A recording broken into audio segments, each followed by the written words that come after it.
La primera revelación fue que en torno a finales del siglo se hallaron papiros en Elefantina que hacen mención a la comunidad judía del sur de Egipto. La segunda es que en ellos se hace mención a un templo judío en esa zona que precisamente se parece al templo de Jerusalén. Este templo no debería estar allí.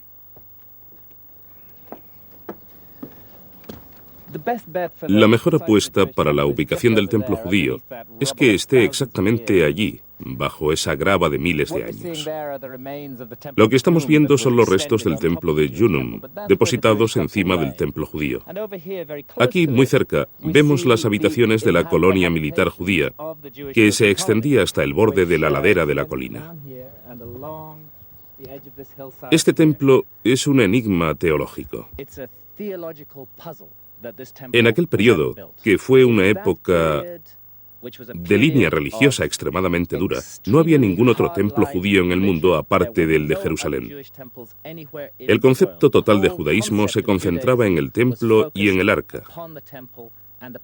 Por lo tanto, solo resulta comprensible que se construyera otro templo con la única finalidad de albergar el arca. Y eso es exactamente lo que yo creo que sucedió. En su opinión, ¿cuánto tiempo permaneció el arca aquí? El arca estuvo aquí desde el 650 a.C., el tiempo de Manase, hasta el 410 a.C., cuando este templo judío de Elefantina fue destruido completamente. Egipto estaba bajo el yugo extranjero. Los sacerdotes judíos y los mercenarios están ahora al servicio del rey de reyes de Persia y son odiados por los egipcios. En Elefantina se venera a Khnum, un dios con cabeza de carnero. Solo a un tiro de piedra desde donde los egipcios rinden culto a esta momia de carnero, los judíos adoran a su dios Yahvé con ofrendas de toros y carneros sacrificados, inflamando de ira a los sacerdotes egipcios. Cuando Egipto se rebela contra el dominio persa, aprovechan la oportunidad. El templo judío es destruido y los hebreos de Elefantina deben huir para ponerse a salvo. Su única vía es hacia el sur, no al norte, hacia Israel. Allí les bloquea el paso un Egipto hostil. Pero por otra parte, un regreso feliz a Israel no duraría mucho, porque Israel había cambiado de una manera dramática.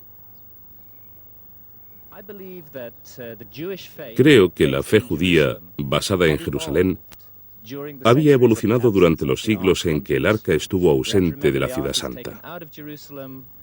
Tenemos que recordar que el arca fue llevada fuera de Jerusalén durante el periodo del primer templo y conducida a Elefantina en el 650 a.C., evidentemente según la manera en la que yo reconstruyo los hechos. Lo que sucedió después de eso, 70 años más tarde, fue que el primer templo de Jerusalén fue destruido por Nabucodonosor y los judíos expulsados al exilio en Babilonia. Allí comenzaron a venerar a una deidad incorpórea, una deidad que no tenía presencia física, que estaba en todas partes, omnipotente, omnipresente y omnisapiente. Durante este periodo de exilio en Babilonia, la religión judía evolucionó hacia el tipo de religión que es hoy en día.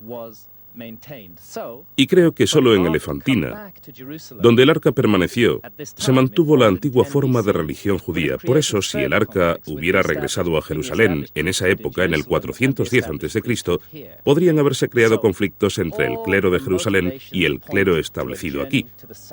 De modo que todo indica un viaje hacia el sur. No al norte atravesando un Egipto hostil, hacia una Jerusalén que no quería el arca, sino hacia el sur, hacia Etiopía, siguiendo el Nilo, en las verdes regiones montañosas de Etiopía, en torno al lago Tana. El sagrado lago Tana en las montañas centrales de Etiopía. Alrededor del año 400 a.C., los judíos que estaban refugiados en Egipto llegan aquí, al corazón de África. Quizá para juntarse con otros judíos que llegaron siglos antes en compañía de Menelik, el legendario hijo de Salomón y la reina de Saba. En el lago Tana hay una pequeña isla, Tana Kirkos.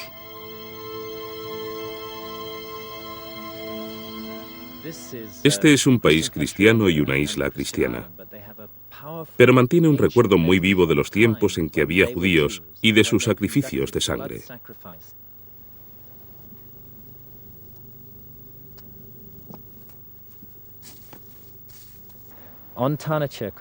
En Tanachircos me dijeron que el Arca de la Alianza permaneció allí durante 800 años. Cuando fue traída a Etiopía, se llevó a esa isla por motivos de seguridad. Este había sido el centro de veneración para un pueblo que en aquel tiempo era enteramente judío, y permaneció allí durante 800 años como centro de veneración.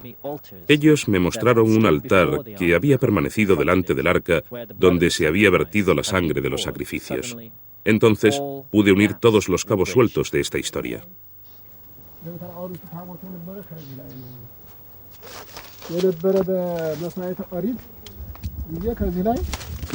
በዚህ ላይ ደሙ ይኳታል፣ ስጋው በዚህ ይወራረዳል። ከዚህ ላይ ህዝቡ በዚህ ይሰበሰባሉ፣ እየተረጨ ቁርባኑ ያነበረ።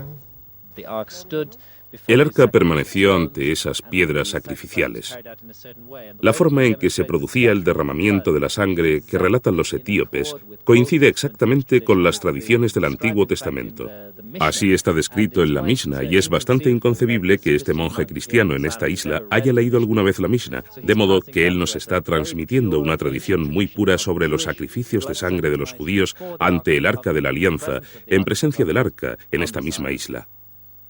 Y aunque el Arca de la Alianza haya sido llevada hace tal vez 1600 años a Aksum, donde está actualmente, aquí aún se siente su presencia.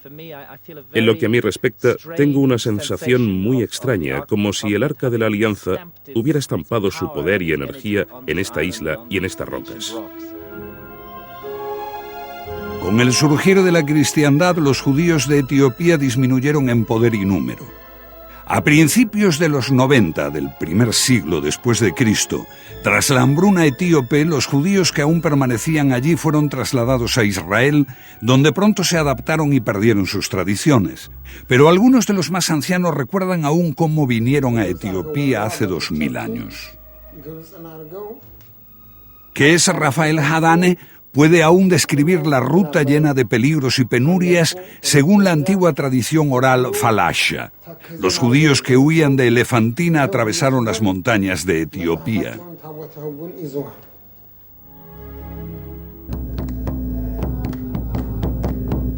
Siglos más tarde, la cristiandad pone fin a la veneración del arca por parte de los judíos en Tanachircos.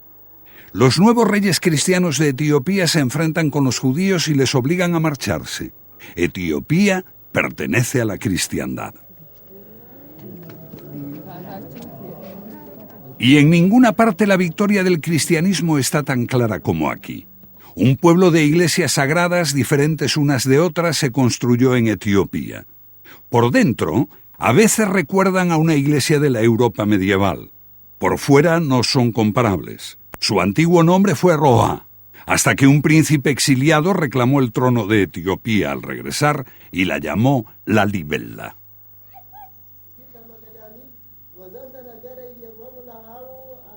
Las piedras de las iglesias se desplazaron y entonces las construcciones